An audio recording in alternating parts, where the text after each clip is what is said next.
여러분 안녕하십니까? 명쾌한주 김현선입니다. 불금에 만나는 본격 시사 토크 명쾌한주가 여러분과 함께합니다. 한 주간의 뜨거운 이슈를 명쾌하게 정리해보는 시간 명쾌한주는 제주 MBC 유튜브 채널을 통해서도 시청하실 수 있습니다. 명쾌한주 지금 바로 시작합니다.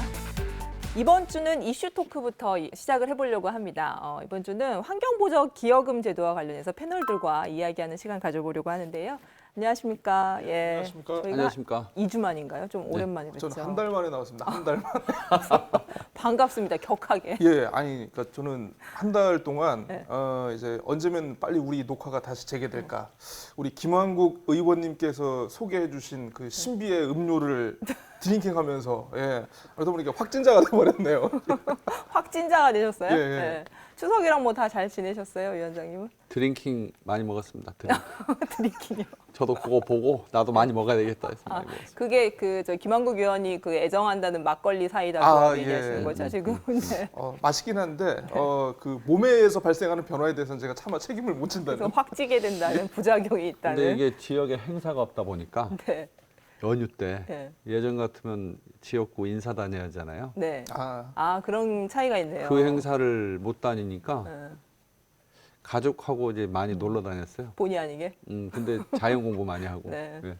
서론이 좀 길었는데 네. 예, 본론 들어가 보죠. 저희가 그 최근에 다시 환경보전 기여금과 관련돼서 논의가 다시 시작이 됐어요. 도민설명회를 가졌는데 뭐 기존에 저희가 알았던 어떤 찬성과 반대 입장차만 확인한 채 끝난 거 아닌가 싶은 생각이 들던데요. 일단 환경보전 기여금 제도 자체에 대해서 좀 얘기를 해봤으면 좋겠는데 일단 두 분 패널께서는 환경보전 기여금을 도입하는 데 있어서 어떤 의견들을 갖고 있는지 장 위원장님부터 말씀해 주실까요? 예. 두 갈식으로.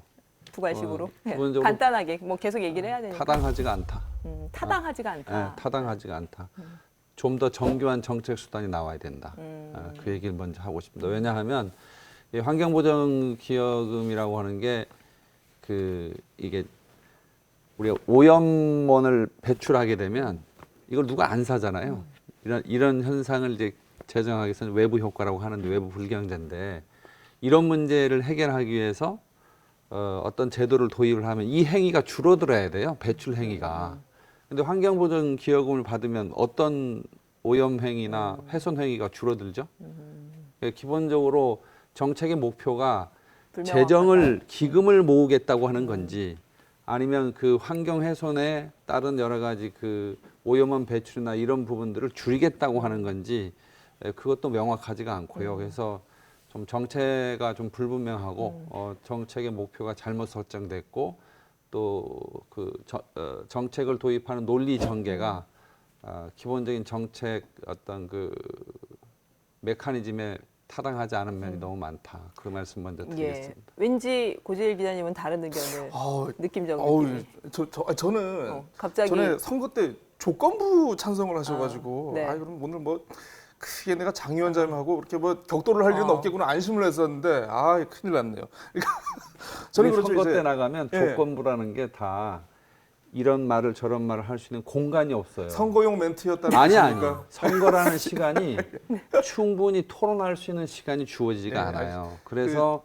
아까 얘기했지만 좀 더 정교한 네. 정책 수단이 개발돼야 되는 조건으로 제가 찬성하는 건데 그거를 또 얘기하면 찬성이라고 얘기를 하기 때문에 네. 타당하지 않다. 반대라기보단 타당하지 않다 이런 네. 표현을 쓰는 거죠. 고 기자님 제 의견은 입장은 그렇습니다. 이제 제주특별자치도 출범하면서 우리 제주도가 그 관광 3법에 대해서 일괄 이양을 받아오지 않았습니까? 그럼에도 불구하고 사실 어떤 관광 정책이라든가 이런 걸 추진함이 있어가지고 보면은 뭔가 주도적으로 해 나가지 못하는 그런 측면이 많이 보였던 것 같아요. 그래서 뭐 심지어 뭐 이제 카지노에서 이제 발생하는 어떤 그 관광진흥 기금, 뭐 비율 상향 조정이라든가 이런 것들에 대해서 제주도가 좀 손을 대지 못하는 그런 게 있었는데 그런 측면에서 보면은 어떤 관광 정책과 관광 행정에 있어가지고 굉장히 주도적으로 뭔가 이슈를 던진 화두가 아닌가 싶어가지고 도민한 사람으로서 굉장히 좀 반가운 생각이 네. 듭니다. 예. 그래서 이게 뭐 우리가 환경보전기여금이라고 쓰고 뭐 입도 세로 읽는다,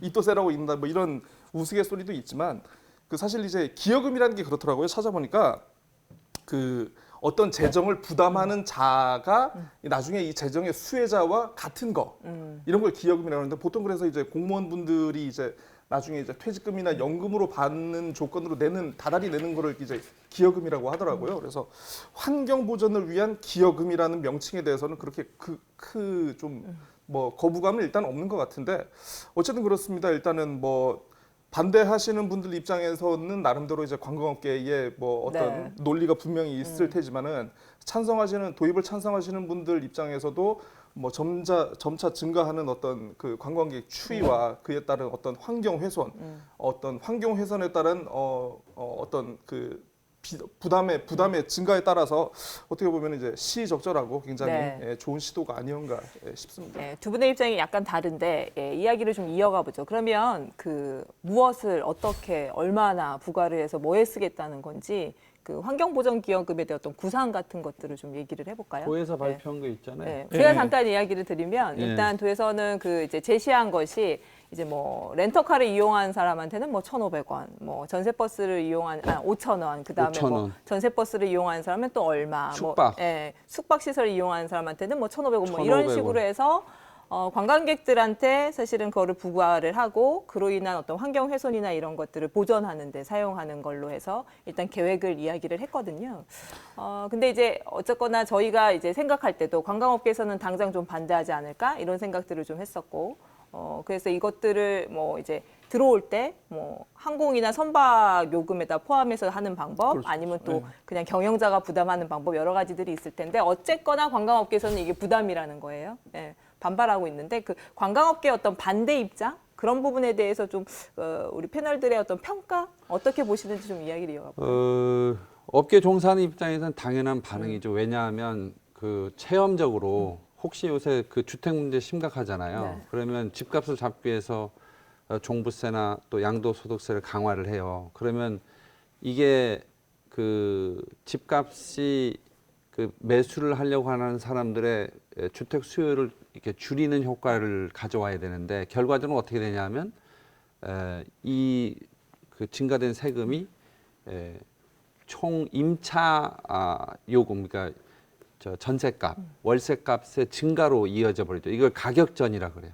그러면 가격전이가 이루어지면 결과적으로 또 주택 가격의 상승으로 또 이어져 버립니다 말입니다. 그러니까 지금 이번에 환경보전 기여금 아까 우리 앵커께서 말씀하셨던 전세버스 5,000원? 렌터카 5,000원, 렌트카 5,000원? 숙박시설 1,500원 이게 각기 다른 예, 금액을 그렇게 부과하는 걸로 돼 있어요. 예. 5,000원. 전세버스 이용 요금 10,000원짜리도 있던데 승합차가 10,000원인가 네. 그러더라고요. 렌터카 같은 경우에 승용차가 승합차 10,000원, 승용차는 5,000원. 승용차 5,000원. 그리고 뭐 호텔에 네. 1,500원. 이 정도 되면요, 이거 관광진흥 그 기여금과 같은 성격밖에 안 되는 거예요. 그러니까 환경보전 기여금이라고 하면 아까도 있지만 이걸 부과했는데 렌터카 가격이 사실상 오르는 결과가 올 겁니다. 또 호텔 가격이 오르는 가격이 올 거고. 왜냐하면 그거를 그 사업하시는 분들이 가격에 녹여버리면 경영에 또 장애가 생기거든요. 그럼 결국은 뭐 시장이 더 격화되면 당연히 내릴 수는 있겠지만 단기적으로는 가격 전이 현상이 일어나서 관광 상품 가격의 상승이 이어지고 그러면 업계에 부담이 되는 게 당연한 거죠. 관광요금 인상으로 이어질 것이다 이렇게 보시는 거네요. 그 용역 보고서에 보니까 그런 거에 대한 분석은 전혀 안 돼 있더라고요. 실제로 정책이라고 하는 게 의도한 대로 했는데 전혀 의도하지 않은 결과가 나오는 게 되게 많습니다. 예를 들면 우리가 관광객들이 들어와 가지고 벌어지는 여러 가지 환경 오염이나 훼손의 그 결과에 대해서 뭔가 좀 책임을 져야 되는 거 아니냐 하는 그런 문제 의식은 동의하지만 그것을 실현하기 위한 수단으로 렌트카, 호텔 이런 데다가 돈을 매긴다? 그럼 완벽한 시장 왜곡이에요. 이건 정책의 A, B, C도 전 부정하는 그런 제도다, 그런 정책이다 이렇게 생각을 합니다.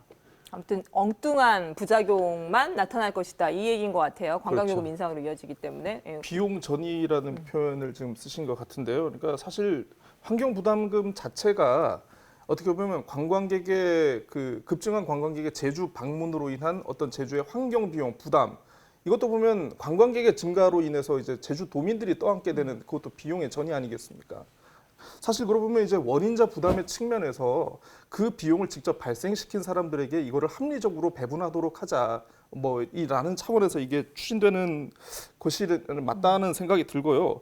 그래서 아까 또 시장 왜곡 얘기를 좀 잠깐 지적을 해주셨는데 저는 이제 관광에 대해서 그렇게 생각을 합니다. 그래서 이제 많은 분들이 지금 이제 특히 이제 업계 분들이 걱정을 하시는 게 기여금이 부담이 되면은 제주 관광의 가격 경쟁력이 떨어져 가지고 이게 결국 관광객의 감소 그리고 업체들의 이제 그 경쟁력 하락과 이제 경영의 위기로 이어질 거라고 이렇게 그게 보시는 지금 것 장 같은데. 위원장님이 얘기하시는 그러니까 그거죠. 왜냐하면 관광 시장에 대한 특성을 그러니까 저는 잘은 모르지만은 과연 몇천 원이나 뭐 한 만 원 정도를 더 받았다고 이제 사람들이 제주 관광을 외면할 수 있는 곳인가? 제주라는 관광지가 뭐 예를 들어서 강원도라든가 다른 기타 국내 다른 관광지와 비교해서 그냥 가격선상으로 놓고만 가격으로만 비교해야 되는 그런 곳인가에 대해서는 좀 약간 저는 회의적이고 좀 약간 다른 생각을 가지고 있거든요. 선택을 바꿀 만큼의 예, 그렇죠. 그런 영향은 없다. 그러니까 예전하고 비교해봐도 이미 저가 항공이 지금 많이 취향을 하고 있고요. 그러니까 한 1, 20년 전만 해도 지금 항공기 가격은 경우에 따라서 굉장히 비교할 수 없을 정도로 싼 싸졌죠. 가격에 오고 있습니다. 그리고 또 숙박 같은 것도 이제 예전에 이제 뭐 주로 고급 호텔 위주 뭐 이렇게 그런 위였지만 이제는 뭐 게스트하우스도 있고 다양한 숙박 형태가 있고 다양한 관광 형태가 있기 때문에 단지 그 가격만으로 관광객들이 제주 관광을 외면한다? 라는 거에 대해서는 좀 한번 고민을 다시 한번 해볼 필요가 있지 않을까 싶습니다. 우선 뭐 제가 상당히 다른 의견을 얘기하게 되는데 기본적으로 관광 상품을 구성하는 가격에 5,000원, 10,000원, 1,500원 되게 큰 가격이에요. 실제로 지금 단체 관광객이 그 거의 다 이제 코로나 때문에 오지 않기 때문에 그 상황을 더 정확하게 체험을 못할 수는 있지만 실제로 여행사가 구성하는 여행사의 관광 상품에 이게 일종의 원가입니다. 원가. 이 원가가 올라가게 되면 전체적으로 단체 여행 상품의 경쟁력이 내려가는 게 맞죠. 다른 지자체들은 제주를 타겟으로 해서 제주로 보내지 않고 양양에 와라, 대구로 와라, 부산으로 와라 지금 보조금까지 주고 있습니다. 국내 관광객이 그만큼 관광 산업이 갖고 있는 일자리 창출 효과가 크기 때문인 거죠. 예를 들면 제조업이라든지 서비스업이라든지 이런 모든 걸 통틀었을 때 관광 산업만큼 일자리 창출 효과가 큰 게 없어요. 그래서 이 부분에 대해서는 좀 더 우리가 예민하게 봐야 된다고 생각하고요. 그 문제 떠나더라도 가격의 문제를 떠나더라도 아까와 같은 얘기, 예를 들면 우리가 관광객들이 제주도에 왔을 때 경제 활동을 하죠. 그러면 상권이 생겨납니다. 예를 들면 우리 여기 저 예전에 옛날 바오쟁거리 지금은 누에마루. 네. 누에마루. 그거 어렵죠. 제가. 그런 거리, 그 다음에 또 지역의 상권이 활성화돼서 일종의 토지 가격이 또 건물 가격이 상승하죠. 재산세가 늘어나죠. 또 자동차 렌트카 이런 네네. 거에 따른 세금이 생기죠. 관광객의 결제 활동으로 인해서 제주도민이 세금만 내는 게 아니고요. 그럼 긍정적인 효과도 있다. 그렇죠. 당연히 재정의 확대가 일어나는 거고 또 아주 구체적으로는 관광객들이 오면 물건을 사지 않습니까? 부가가치세를 내요. 부가가치세 중에 10%가 지방소비세예요. 그게 지방재정으로 들어와요. 네. 그러니까 관광객들은 10원도 내지 않고 있다. 네. 이거는 재정 운영에 있어서의 내막을 정확히 이해하지 못한 그런 얘기이기 약간 때문에 대안과 관련된 얘기인 것 같은데 네, 네. 어쨌거나 환경보전기여금을 이게 아까 도민 설명회를 한 건 사실은 2018년에 실시한 용역 결과를 갖고 도민 설명회를 한 거거든요. 거기에 보면 이제 그 관광객들이 이제 옴으로써 연간 뭐 2천만 명 기준으로 한 것 같던데 그 기준으로 봤을 때 뭐 생활 폐기물 발생 비용이 뭐 150억 원대가 네. 되고 뭐 하수 발생 비용이 뭐 50억이 되고 비용 분석을 한 게 있어요. 한 그러면 560억 뭐 아, 그렇게. 그런가요? 예. 그게 있는데 그러면 이러한 부작용을 그럼 어떻게 해소할 것인가? 그러면 환경보전기여금 받아서 이거를 환경보전에 쓰고 지속 가능한 관광을 가겠다. 이런 구상인 것 같은데 자, 그럼 환경보전기여금의 방법이 아니라고 하면 관광객이 들어왔을 때 발생하는 여러 가지 훼손 그런 것들이 이제 생각보다 굉장히 크기 때문에 이러한 것들을 그러면 어떤 다른 대안으로 이거를 할 수 있을지. 제가 먼저 얘기. 네. 그 대안을 얘기하기 전에 이런 현상이 있었어요. 제주도의 골프장이요. 개별 소비세가 예전에 매겨졌었는데 아주 면제됐었는데 중간에 부활을 했었죠. 개별 소비세를 다시 제주도 골프장이 이제 부담을 하면서 가격 경쟁력에 문제가 생기다 보니까 급감했어요.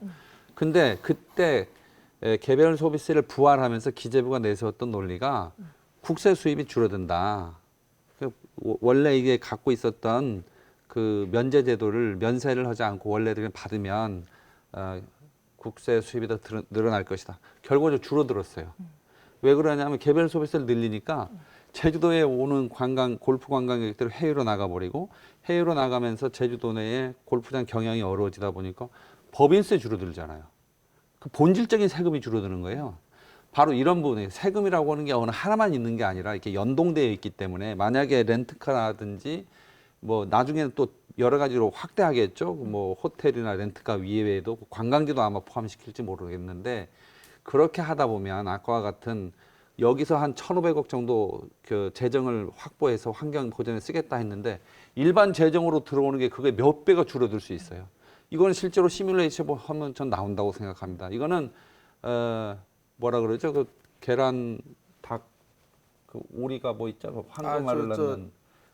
예. 하여튼 그래서 오리를 죽여버리는 꼴이에요. 그러니까 그럼 위원장님 얘기는 그러면 이제 관광객이 많이 들어옴으로써 생기는 수입을 갖고 그것 때문에 환경 보전에 재정 사용하면 수입이 된다. 엄청나게 늘었다고 봐야 돼요. 제주 도정의 재정 수입이. 근데 그런 것들에 대한 이해가 없이 마치 관광객은 무조건 피해만 주는 것처럼. 무임승차하고 있다, 피해만 주고 있다 이렇게 하는 건 좀 우리가 정서적으로는 전 이해를 하거든요. 그런 마음이 드는 거는. 근데 재정 운영을 하고 정책을 다루는 입장에선 그건 정교하게 보고 사실을 있는 그대로 파악해서 정책을 위반해야 된다 생각합니다. 그냥 좀 다른 지금 의견이 있을 것 같아요. 위원장님께서 얘기를 하신 게 뭐냐면 그 입도세 그러니까 이제 환경보전기여금. 그 기여금을 도입을 하게 되면은 필시적으로 관광객 숫자가 감소할 줄어들 것이다. 것이고 그 세수 그러니까 관광객이 원래 증가했을 세수에 비해 가지고 감소한 세수분과 이 기여금 도입에 따른 어떤 혜택이 과연 이게 어느 그 것이- 비교할 만한 것인가라는 거에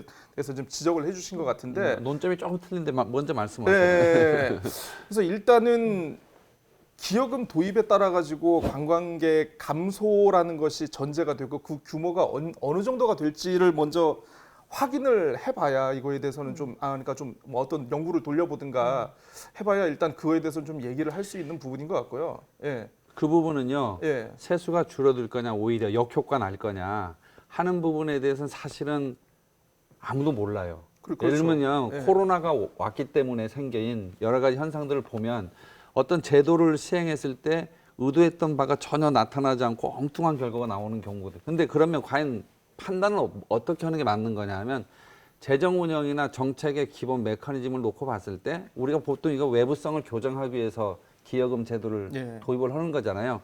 환경 오염이나 환경 훼손 행위를 줄이기 위해서 하는 거라고 봐야 되는데 예. 과연 줄어드느냐 이거죠. 예를 들면 네. 관광객이 이거를 부과한다고 해서 호텔이라든지 렌트카를 이용하면서 환경 오염 행위를 줄입니까? 네, 계속 하셨던 예를 들면 우리가 얘기니까. 쓰레기 종량제 같은 경우는 네, 위원장님 계속 하셨던 얘기니까. 근데 그 하나 얘기를 드리자면 다른 나라 해외에서도 사실은 환경보전기여금이라는 이름은 아니지만 사실은 그 목적과 유사한 것들을 많이 시행을 하잖아요. 그렇죠. 예를 들면 뭐 호텔에 가서 이제 숙박비 계산할 때 1박당 얼마 예. 해외에서 온 관광객들한테 이렇게 자동적으로 부과가 되기도 하고 그런 것들이 상당히 많이 진행되는 걸로 알고 있거든요.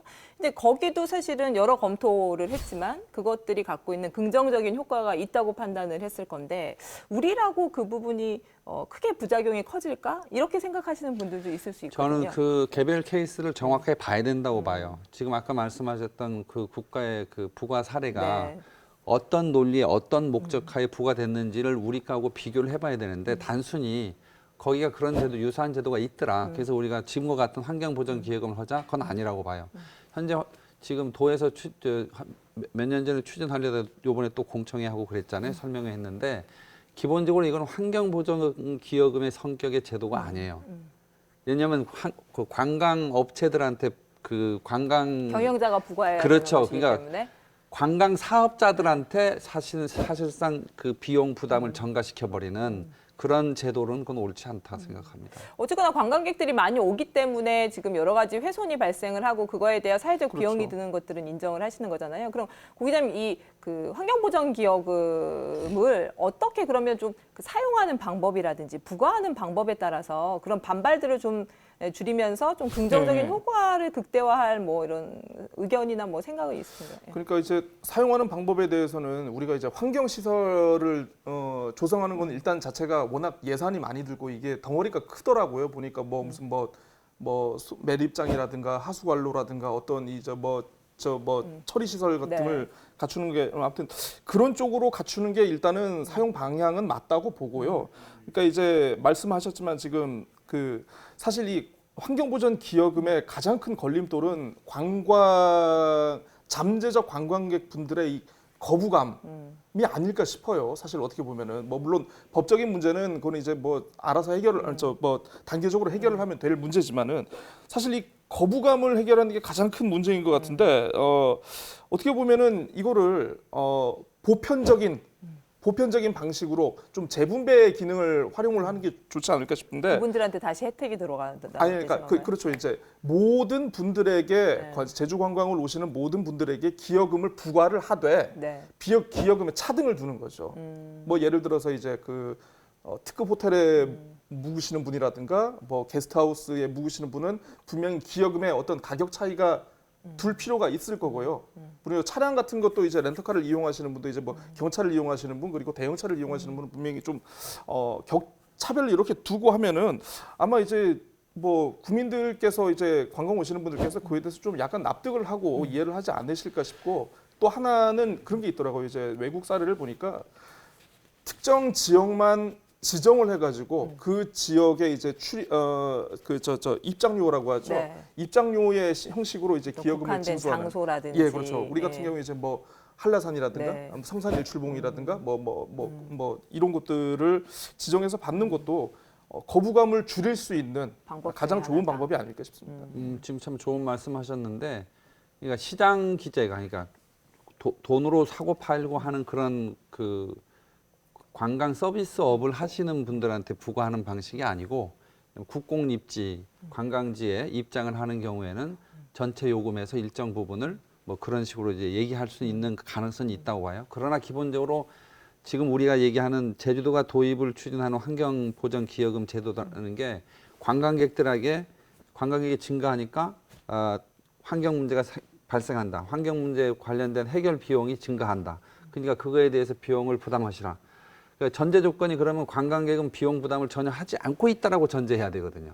그런데 아까도 말씀드렸지만 관광객의 경제 활동 자체로 이미 제주도에 많은 재정이 늘어나고 있는 게 사실이에요. 이 부분을 우리가 간과하고 있는 부분이 있고 그럼에도 불구하고 특수하게 아까 고재일 기자님 말씀하셨던 섬세하게 디테일하게 환경보전기여금 정도 어떤 제도를 고안하는 건 가능하다고 봐요.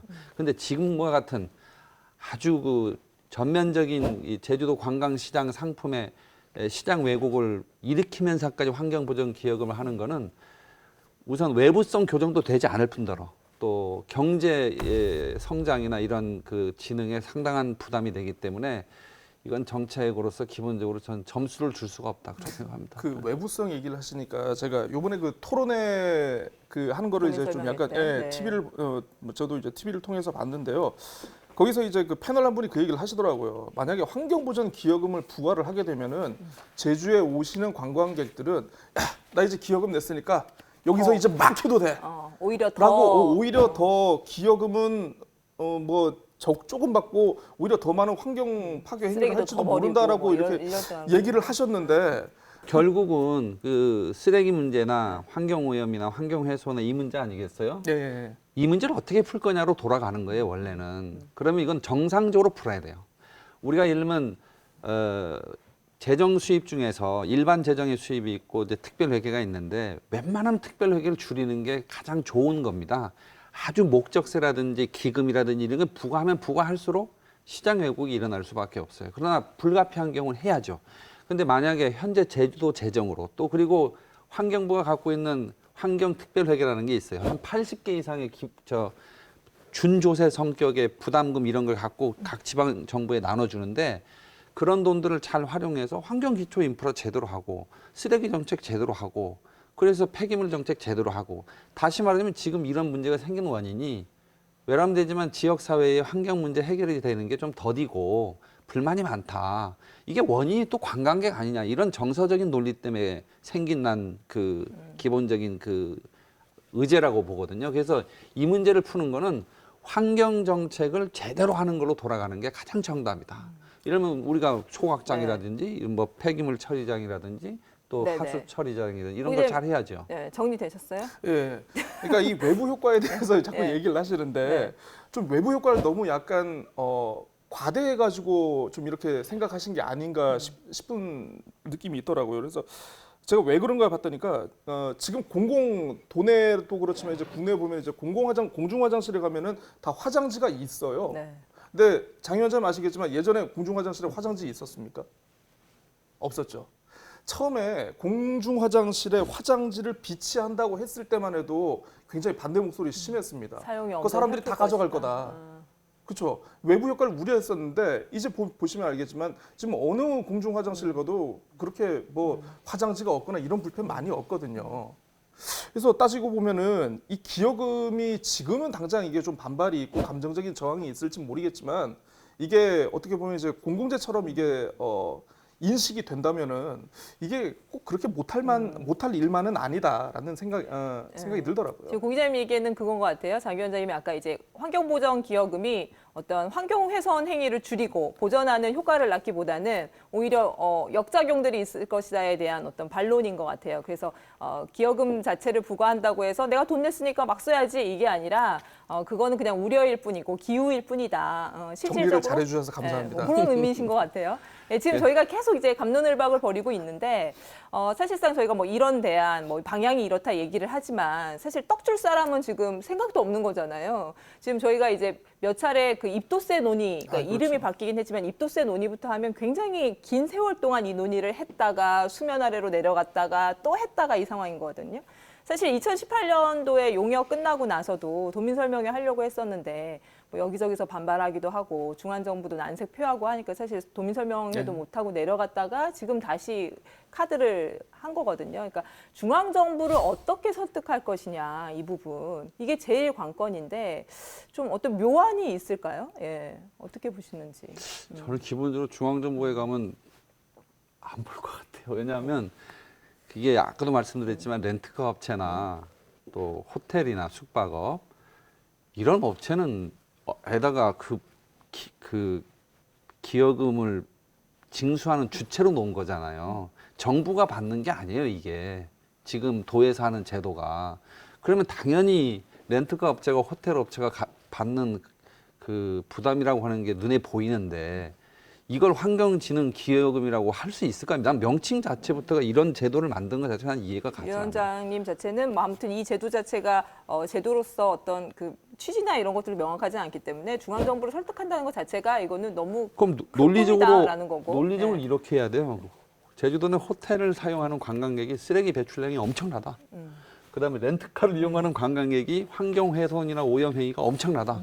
그래서 관광객들의 호텔 이용을 줄이게 해야 되고 관광객들의 렌트카 이용을 억제해야 된다. 그래서 이 제도를 도입해야 되는 거예요. 아까 외부성으로 보면. 네.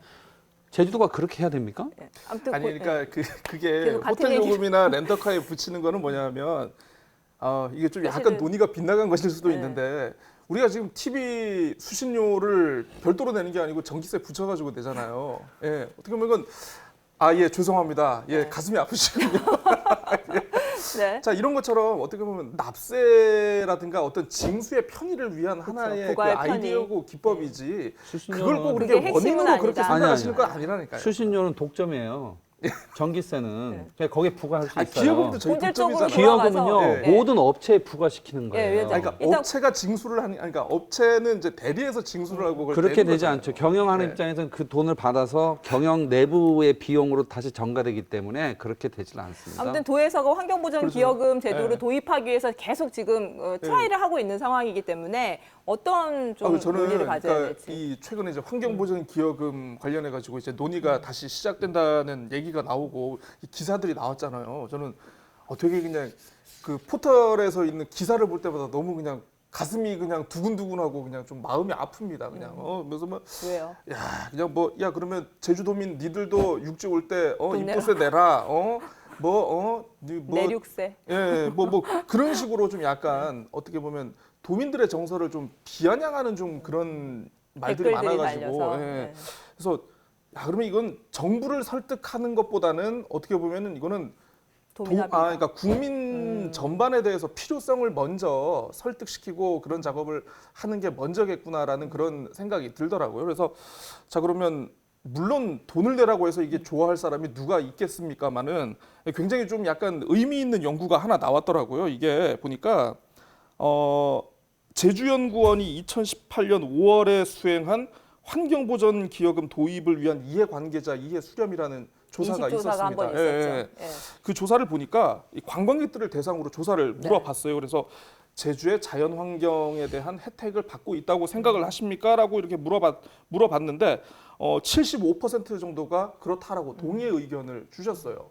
자 그런데 이 75%의 의견을 주신 분들한테 자 그러면 이거에 대해서 기여금을 그러니까 계속 이제 자연 환경을 관리하고 보전할 수 있도록 기여금을 별도로 징수를 한다면 당신은 부담하실 의향이 있습니까? 물어보니까 그 가운데 또 절반 정도 49.6%만 동의하고 나머지는 보통 이거 동의를 안 한다는 얘기를 하셨어요. 자 이걸 보면 무슨 생각이 드느냐 하면은 우리가 그 철학에서 보면은 무지의 배일이라는 게 있습니다. 서로의 이해관계나 입장에 대해서 전혀 모르는 상태에서 어떤 특정 주제에 대한 참 거짓, 이제 당위성을 물었을 때는 그게 맞죠라고 얘기를 했다가 이제 뚜껑을 딱 열어가지고 나의 입장과 나의 스탠스가 확인이 되면은 그에 대해서 좀 입장을 바꾸는 네. 그런 게 이제 무지의 그 베일이라고 하는데요. 관광객이라는 스탠스가 없었다면은 아마 환경보전 기여금에 대한 징수라든가 이런 그 심리적 저항감은 굉장히 좀 줄일 수 있지 않을까. 기본적으로 관광객이라는 입장에서 이 기여금을 접하려고 하다 보니까 이거에 대한 저항감이 생기고 반발이 생기는 거 아닌가 싶어요. 그 우리 차고지 증명제 있죠. 네. 또 교통위반 부담금제, 부담금. 또 무슨 또 폐기물 부담금제, 우리 또 쓰레기 종량제에 있다는 종량제 봉투 사는 비용, 그걸 아까도 계속 같은 말을 하게 되는데 이걸 왜 도입하게 되냐면 그런 행위를 억제하기 위해서 하는 거예요. 차고지 증명이 왜 했냐? 자가용 좀 덜 타라는 거지 차고지 만들라는 게 아니에요. 기본 목적이. 그러면 환경보전 기여금의 기본 목적이 훼손 오염 행위에 관광객들에 대한 오염 행위를 줄이도록 하자. 그게 줄일 수 있는 효과가 난 거의 없다고 봐요. 이 제도를 도입했을 때. 그리고 그것이 아니고 아까 어느 또 한 분이 그 언론자를 보니까 이 제주도의 환경 보전을 위한 어떤 재정을 마련하기 위해서 하는 거다. 그러면 제주도 현재 재정으로 그리고 국가 재정으로 제주도의 환경 보전을 하기 위한 정책을 집행함에 있어서 혹은 인프라를 확충함에 있어서 재정이 부족해서 일을 못 하고 있는 거냐? 이것이 전제가 돼야 돼요. 그런데 그런 것들로 인해서 충분히 하고 있음에도 환경 보전 기여금이라고 해서 또 돈을 받아야 속이 시원하겠다. 이거 좀 뭔가 아니 위원장님 그게 그런 건 아니고 아니죠. 아니 그러니까 그러니까 돈이 충분히 있는데 이 그냥 좀 마치 관광객들을 무슨 도민들 어떤 정서적으로 응징하듯 이걸 받겠다는 게 아니고 관광객의 급증으로 인해서 어쨌든 이 환경 파괴와 이거 관련된 비용이 급증하고 예산이 많이 있기 투입되다 때문에. 보니까 바로 그 부분인데 네. 관광객의 급증 때문에 환경 파괴가 일어난 것이냐 하는 가설에 대해서 우리는 얘기를 해봐야 되는 게 근데 관광객이 많이 들어오면 그러니까 부가적으로 폐기물 발생이나 이런 부분들이 많아지는 건 생기죠. 사실이잖아요. 생기는데 네. 그러면 이로 인한 문제의 대응을 제주도 환경정책이 제대로 하고 있지 못하는 거예요. 우선은 그럼 환경 정책의 문제를 그렇죠. 관광객한테 원칙으로 전가하고 있다. 이게 그렇죠. 제주도가 이걸 갖고 제대로 하면 관광객에게 그런 관광객에 대한 그 여러 오염 또 혹은 훼손 행위에 대한 도민들의 불만의 목소리가 안 나오겠죠. 이게 제대로 관리만 되면요. 현재 환경 정책이 좀 부실하다라고 하는 그런 표시로 난 이해를 해요. 아니, 그러니까 만약에 제대로 된다면 그런 얘기 안 나올 거예요. 2016년에 관광객 증가에 따른 추가 지출된 어떤 이 환경 관련 예산이 560억이라고 하지 않습니까? 그러니까 이 560억이라는 예산을 어떤 환경 보전이라든가 이런 쪽에 사용하지 않고 충분히 다른 쪽에 사용할 수 있음에도 불구하고 그건 너무 일반적인 평가 같아요. 왜냐하면 결론은 제주도의 환경 정책을 하나씩 갖다 놓고 다 우리가 쪼개봐야 되는데 실제로 지금 폐기물이라든지 쓰레기 문제라든지 하는 문제되는 행위 이런 이슈에 대해서 적극적 대응을 해서 문제를 해소해 버리면 사실 관광객에게 이렇게 전가되는 비난의 목소리 이런 게 좀 줄어들지 않겠어요? 난 지난번에 2017년에 여론조사 보니까 제주도의 환경 수용 능력이 한계에 와 있다. 그 도민 여론조사 한 게 있더라고요. 그랬더니 한계 왔다. 한 분이 한 94%예요. 전 도민의 정서를 이해해요. 그런 저도 느낌이 있거든요. 근데 그거가 그러면 현재 제주도 전체 환경 자원이나 이게 모든 게 다 포화 상태에 왔고 이젠 더 이상 개발을 하면 안 되고 난개발을 당연히 하지 말아야 되지만 어떤 더 이상의 성장을 하지 말아야 되고 이런 논리로 가서는 안 되는 거죠. 이거는 기본적으로 현재 환경 자원이나 환경을 제대로 관리하는 그런 정책이 부실하다고 우리가 판단을 하고 이런 그 환경 수용 능력이 한계에 왔다라고 하는 도민들의 정서가 낮춰질 수 있는 합리적인 정책 대안들을 갖고 추진을 해야 되는 거죠. 근데 이게 총량을 정하는 것도 사실은 관리의 한 방법일 수도 있다는 생각이 드는데 얘기가 이렇게 나와서 사실은 이제 그 환경보전기여금 제도가 다시 이제 논의가 시작이 되면서 국회 어떤 의원은 그런 얘기도 했어요. 사실 제2공항을 추진하는 것 자체가 더 많은 관광객들을 유치하기 위한 것인데 환경보전기여금은 어느 정도의 이제 개발을 억제하는 효과도 있는 것이어서 이것 자체가 좀 상충되는 거 아니냐. 중앙정부를 설득할 논리가 좀 약하다 이런 얘기들을 하던데 실질적으로 도에서 환경 총량제라든지 뭐 이런 것들을 지금 검토하고 도입을 본격적으로 추진하고 하고 있는 상황이잖아요. 그리고 환경보전기여금 자체를 도입하겠다는 것도 사실은 급증하는 관광객으로 인한 여러 가지 발생하는 사회적인 비용이나 이런 부분들을 재정으로는 다 감당하기가 어렵다고 판단을 했기 때문에 한 측면이 분명히 있고 그렇다면 저희가 이제 어떤 제주의 관광 정책, 개발 정책 이런 정책의 큰 방향 자체가 좀 바뀔 필요가 있는 거 아닌가라는 의견들도 있어요. 그 부분에 대해서는 좀 어떤 생각들을 갖고 계신가요? 환경자원 총량제라고 하는 이게 환경 총량제라고 하는 녹지 총량제, 뭐 지하수 총량제 여러 가지 있을 수 있죠. 또 제주도가 저 어디죠? 다른 충청남도 하고 제주도 하고 또 어느 시인데 환경부에서 시행하는 환경자원 총량제 시범 도시로 해서 2022년까지 용역을 하고 있어요. 전 그건 찬성을 해요. 그리고 환경자원 총량제를 갖고 기본적으로 목표를 설정해 놓은 다음에 그 범위 안에서 개발을 우리가 허용하는. 그런데 이제 이 총량을 설정을 함에 있어서 기존의 자연환경, 기존의 환경 인프라, 기존의 관리 시스템 이렇게만 판단을 하면 총량이 되게 줄어들 거예요. 그게 아니라 더 합리적인 관리 정책, 더 확충된 인프라, 더 수준 높은 그 인력 양성 이런 것들이 곁들여진다면 자원 총량이 좀 늘어날 수도 있을 거예요. 그러니까 이런 부분들까지 고려한 환경자원 총량제는 당연히 시대적으로 도입돼야 되지만 환경보전기여금은 그거하고는 전혀 제가 보기엔 관련이 없는 그런 제도다 난 그렇게 봐요. 고 기자님은 뭐 총량제 자체가 일단 뭐 하나를 빼면 하나를 추가해 준다는 그런 어떤 총량의 관리를 하는 것이기 때문에 기본적으로 이제 규제의 방식이죠. 예, 규제의 방식이긴 한데 사실 2010년 이후로 이게 뭐 데이터로 확인을 좀 더 해봐야겠습니다만은 어쨌든 뭐 급격한 개발, 뭐 급격한 관광객 유입, 뭐 인구 유입 등으로 인해 가지고 도민 사회가 겪은 어떤 도민 사회가 직시한 어떤 피해의 상황이라 이 트라우마가 너무 큰 것 같아요. 그래서 그런 면에서 나온 어떻게 보면 시대 정신을 반영한 정책이 아닐까 싶고요. 그래서 그런 면에서 괜찮은 좀 더 이제 고안이 되고 좀 더 이제 좀 세부적으로 좀 제시해야 될 그런 정책이라고 봅니다. 그러니까 보전기여금 자체 도입을 계기로 해서 사실은 그 어떤 그런 정책적인 큰 방향 자체가 조금 먼저 방향 전환에 대한 논의가 되고 이런 부분들이 좀 같이 얘기돼야 되는 거 아니냐 뭐 이런 의견에 대한 의견도 좀 이야기를 주셨으면 그러니까 지금 한 지난 10년 사이에 상당히 그 관광객의 급격한 성장이라고 하는 증가라고 하는 걸 우리가 경험을 했잖아요. 하다 보니까 이 제주 사회가 겪게 되는 이런 환경의 문제의 직접적인 원인이 관광객에 있다라고 하는 의식이 되게 강해진 거예요. 그런데 실제로 정책을 입안하고 정부를 운영하고 하는 입장에서 보면 관광객에 의한 경제 성장 유발 효과 또 그로 인한 재정 수입의 확대도 함께 고려해야 되고 아까 얘기했지만 이로 인한 그 환경 문제를 해결함에 있어서의 기본적인 원칙, 정책 수단들을 정교하게 가져가야 되는데 이런 걸 하지 못하다 보니까 비난이 다 관광객에만 가는 거예요. 정서적으로요. 그래서 여론조사하면 이렇게 높은 수치들이 나오는 거예요.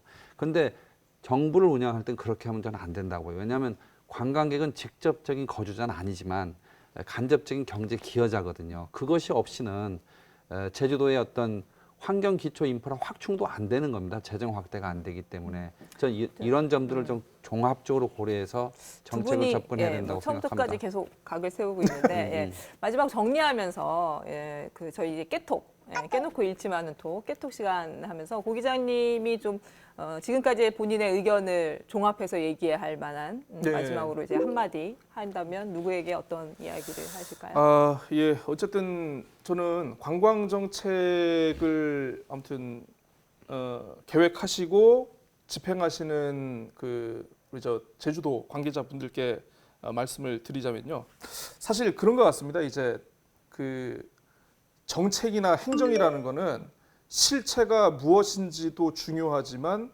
이게 외부에 어떻게 비춰지느냐 이것도 굉장히 중요한 것 같아요. 그래서 이 좀 관련해 가지고 많은 국민들이 좀 더 납득할 수 있는 좀 논리 개발을 좀 더 하셨으면 좋을 것 같아요. 그래서 관련해 가지고 예전에 이제 고 김대중 전 대통령께서 하셨던 서생의 문제 의식 그리고 상인의 현실 의식을 깊이 새기시길 바라겠습니다. 준비하셨네요. 예. 제주를 끝까지 특별한 섬으로 갈 수 있게 네. 그런 것들을 잘 설득하고 설명할 수 있는 그런 노력이 필요하다는 얘기인 것 같고요. 예.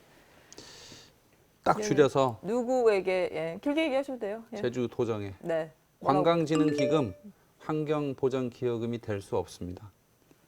네. 네. 조금 부연 설명을 해주시죠. 예. 이거 환경보전기여금이 아니에요. 이거 관광진흥기금이지. 그러면 업체들 목적을 명확히 해라. 명확히 해라. 알겠습니다. 예. 예, 오늘 함께 해주신 두 분 감사드리고요. 예, 지금까지 이슈 토크였습니다. 수고하셨습니다. 예, 네. 수고하셨습니다. 감사합니다.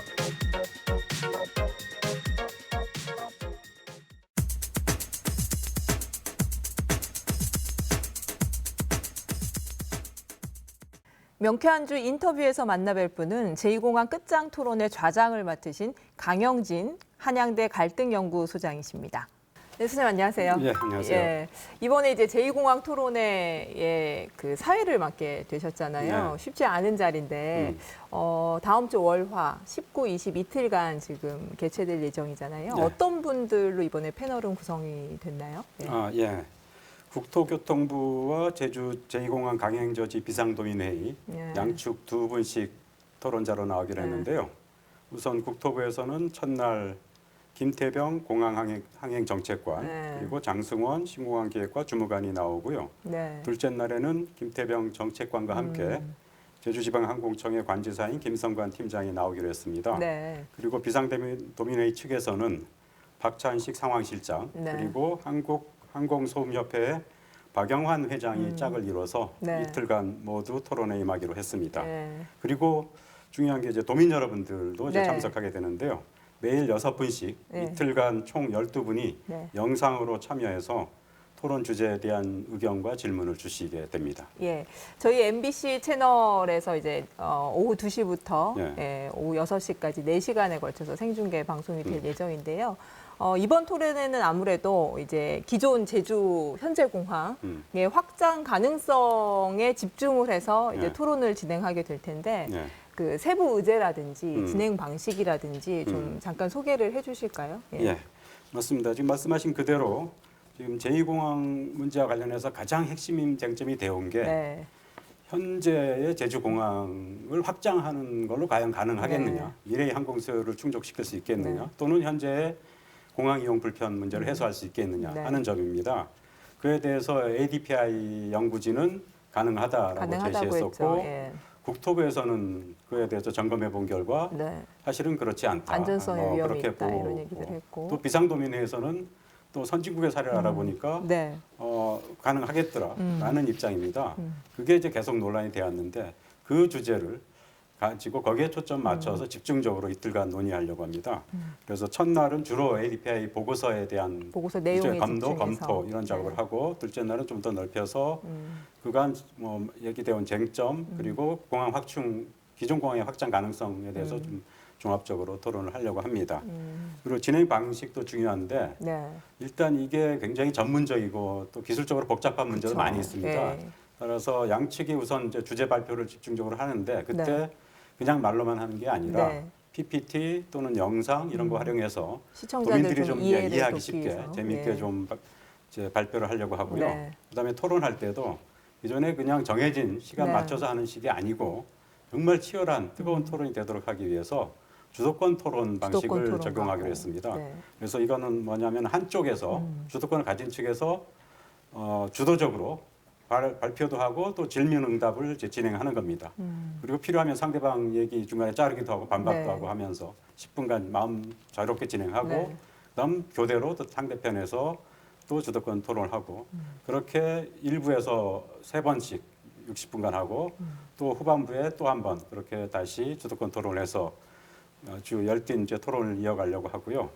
중간에 이제 도민 여러분들이 네. 영상으로 토론 주제에 대해서 의견도 얘기하시고 질문도 하게 되고 패널은 거기에 또 답하게 됩니다. 네. 그리고 마지막으로는 후반부에는 그동안 이루어진 4시간 총 4시간인데 그 사이에 이루어진 이제 논점에 대해서 미진한 거에 종합 대해서 좀 토론. 네. 보충 또는 종합 토론을 하고 마무리 발언하는 식으로 이제 진행하려고 합니다. 근데 코로나19 때문에 방청객들을 받지 않는 대신에 네. 사전에 이제 찬반 양측에서 섭외한 도민들을 저희들이 이제 사전에 인터뷰를 해서 네. 이제 그 질의응답을 하는 형태로 지금 진행을 할 예정인 거죠.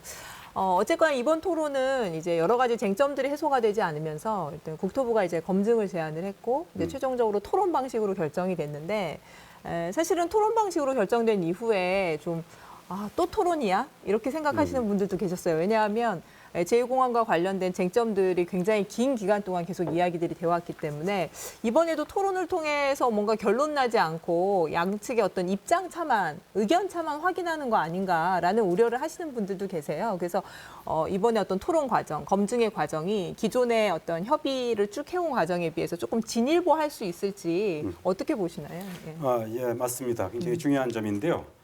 대개의 경우 토론을 통해서 갈등이 해결되지는 않습니다. 네. 서로 평행선만 달릴 뿐 입장차만 확인할 네. 뿐 좁혀지지 않고 합의 도출도 힘든데요.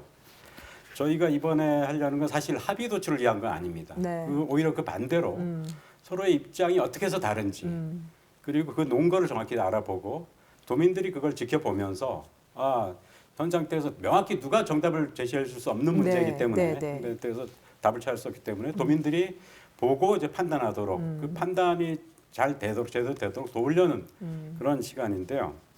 이렇게 이런 토론회를 왜 또 토론회냐라는 네네. 이런 질문에 대해서 답하기 위해서 이번 토론회가 성사되게 된 배경 네. 그리고 취지를 좀 더 말씀드리면 이해가 되지 않을까 싶은데요. 지난 8월에 국토부의 항공정책실장이 네. 제주도에 와서 도의회 특위와의 만남에서 ADPI 보고서에 대한 검증 얘기를 했습니다. 네. 그런데 막상 검증을 추진하려고 해보니까 코로나 상황도 있고 여러 가지로 여의치 않게 됐습니다. 그래서 국토부에서는 일종의 수정 제안을 한 게 ADPI 공고한대로 현공항 확충이 실제 가능한지 일종의 상호 점검을 통해서 집중 끝장 토론을 통해서 한번 네. 점검해 보자 이런 얘기를 제안을 해보자. 했고 예. 이에 대해서 도민회의 측에서는 고민을 좀 했죠. 이게 원래는 검증을 주장했는데 그게 아닌 토론으로 바뀌게 되니까.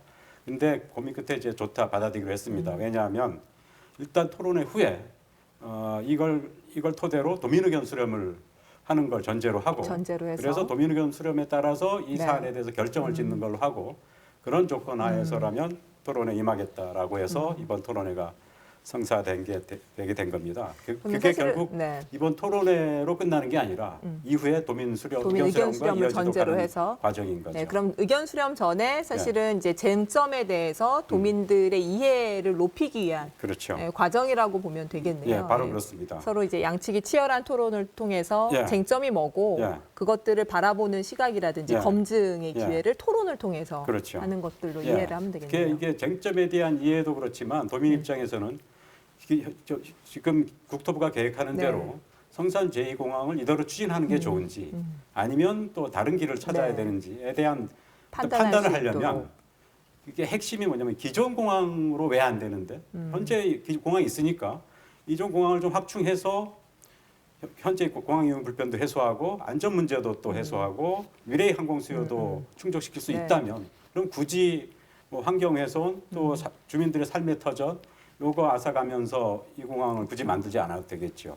그런 판단의 데에 대해서 근거를 판단을 제공하기 주민들이 위해서. 하도록 하기 위해서는 결국 기존 공항으로 되느냐 안 되느냐 예. 이걸 정확히 이제 거기에 대한 어떤 또 팩트 예, 체크라든지 팩트 네. 확인 또는 이제 일종의 뭐랄까 판단이 좀 설 수 있도록 해야 되는데 그러기 위한 또 이게 정보 도민들의 제공일 판단을 수도 돕는 있고. 네. 이해를 돕는 차원에서 이제 장시간 집중적인 토론을 하도록 하는 거죠. 네.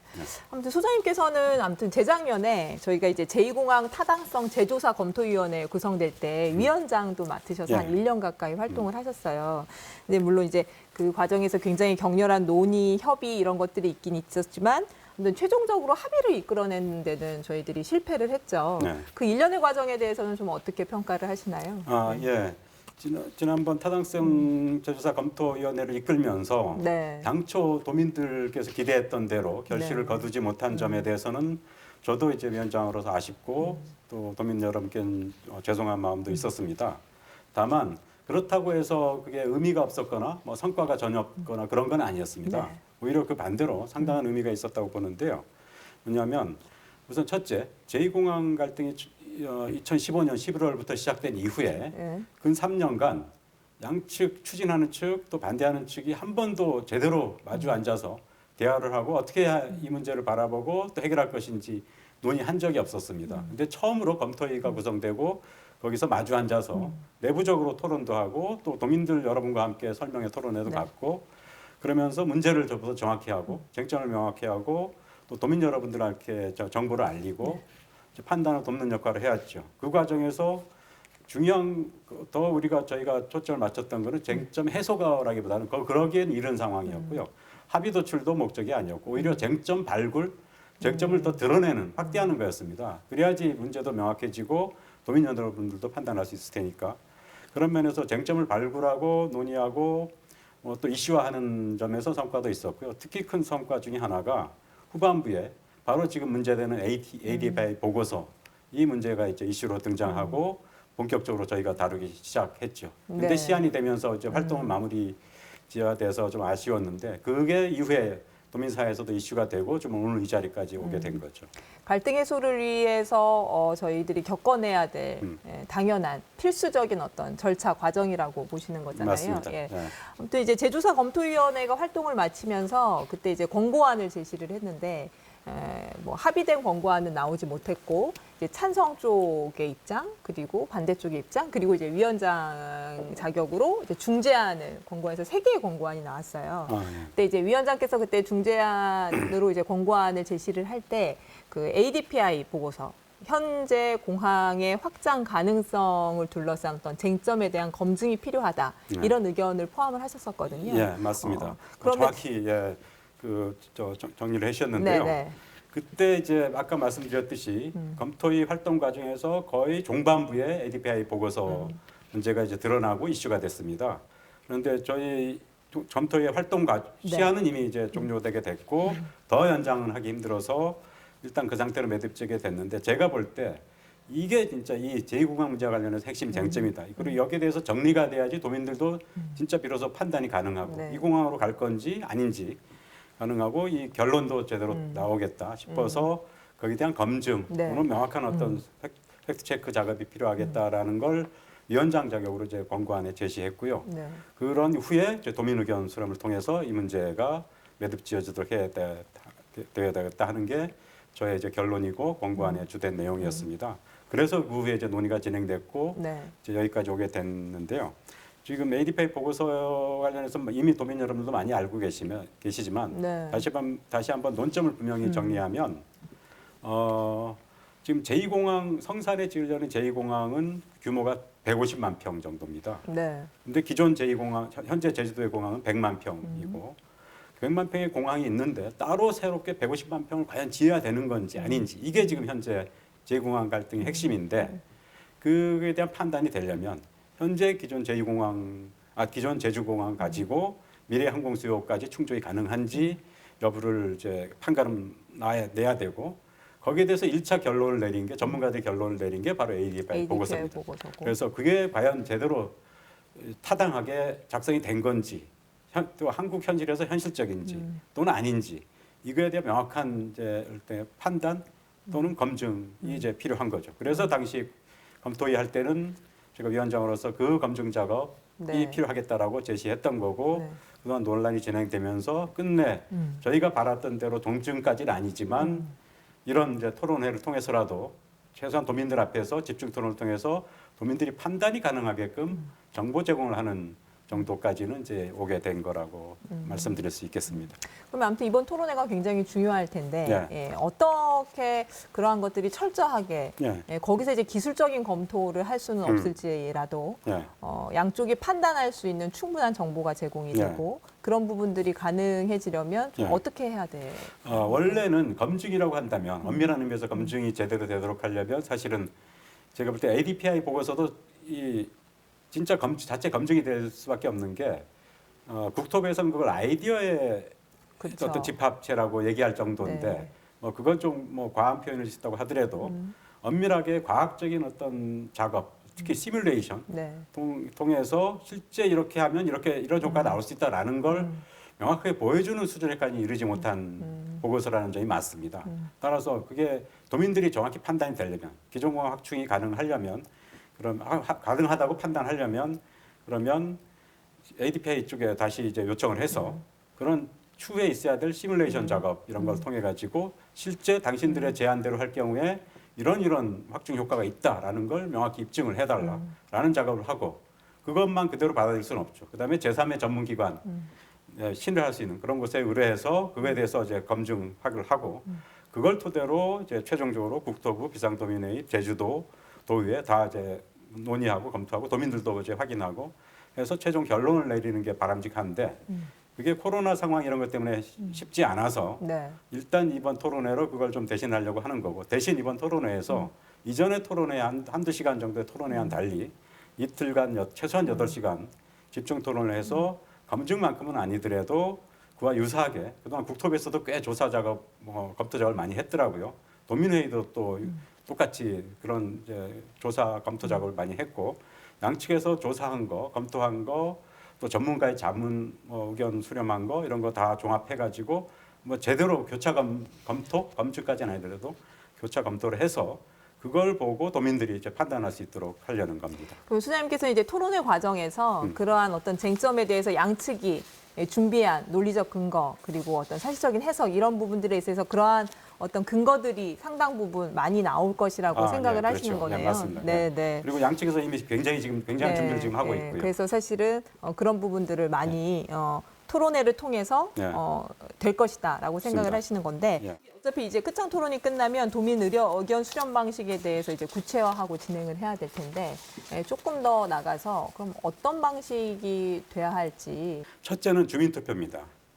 이제 뭐 이런 사회적인 이슈가 있을 때 또 공동체 구성원들 사이에 이견 논란이 존재할 때 그걸 매듭 지을 수 있는 가장 확실한 가장 민주적인 방법 헌법과 법률이 보장하는 방법은 바로 주민투표입니다. 네. 그만큼 정치적 결정력이 높죠.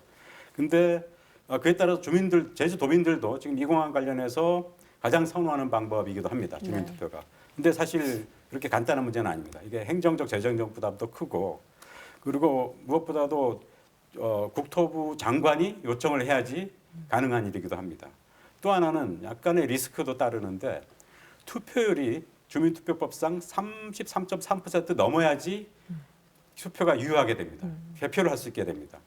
두 번째 유력하게 검토할 수 있는 방법이 공론조사입니다. 공론조사. 그건 뭐냐면은 예전에 신고리 오리코기 네. 공론조사 이제 크게 됐었죠. 그와 유사한 방식인데 제주 도민들 중에서 한 300명 내지 500명 네. 정도 이제 임의로 추출해서 도민들을 대표할 수 있도록 표본으로. 그분들이 뭐 하루 내지 이틀간 모여서 집중적으로 이 문제에 대한 얘기도 듣고 자료도 학습을 받고 하고. 알아보고 그리고 도민들 간에 서로 토론도 하고 그래서 뭐가 정말 바람직한지 제주도를 위해서 그 선택을 하도록 하는 거죠. 그래서 네. 최종적으로 그렇게 형성된 도민들의 의견을 조사해서 다수가 원하는 쪽으로 결정을 하는 거죠. 네. 근데 그것도 이제 유력한 방법이긴 한데 현재 상태에서 그렇게 쉽지는 않은 게 우선 코로나 코로나가 상황 때 있고. 있습니다. 네. 그 때문에 많은 도민들이 한꺼번에 같은 장소에서 모이기가 힘들죠.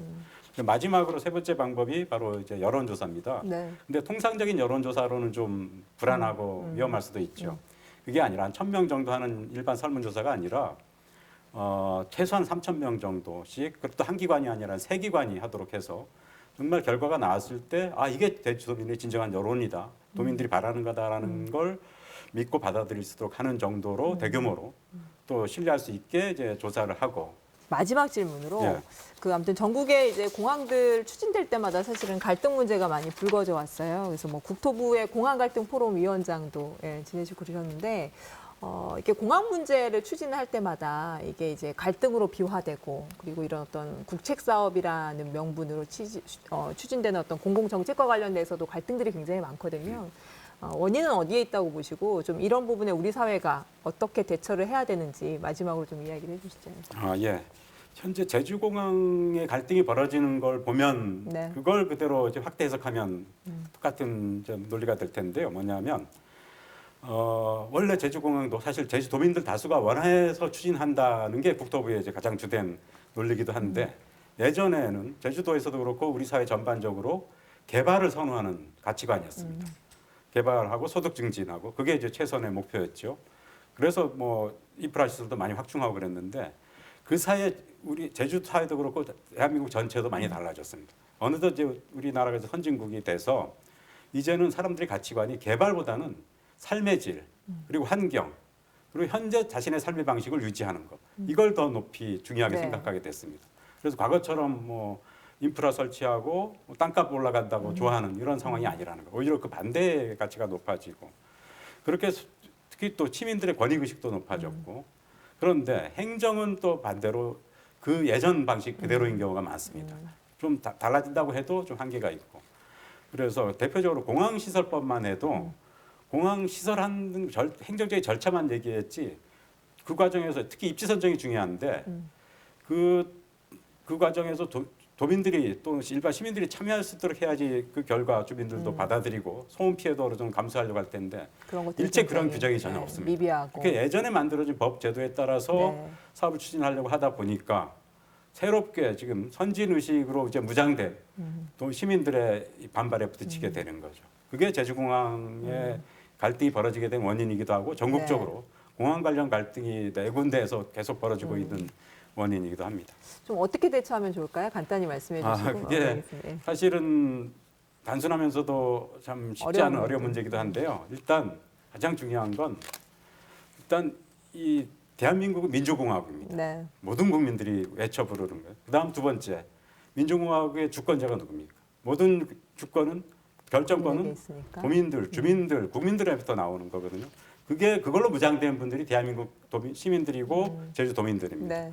따라서 도민들, 주민들한테 영향을 주는 사안을 결정할 때 사전에 그분들과 소통하고 의견을 묻고 참여시키도록 하는 게 첩경이고 예방법이고 또 유일한 해결책이기도 합니다. 그게 생략됐을 때 갈등이 벌어지는 거고 해결이 안 되는 거죠. 네. 오늘 긴 시간 말씀 감사합니다. 예.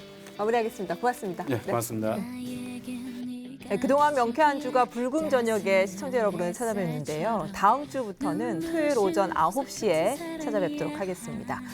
매주 토요일 아침 유쾌하고 즐거운 시사 토크로 찾아뵐 것을 약속드리며 오늘 이 시간 마치겠습니다. 감사합니다. 나의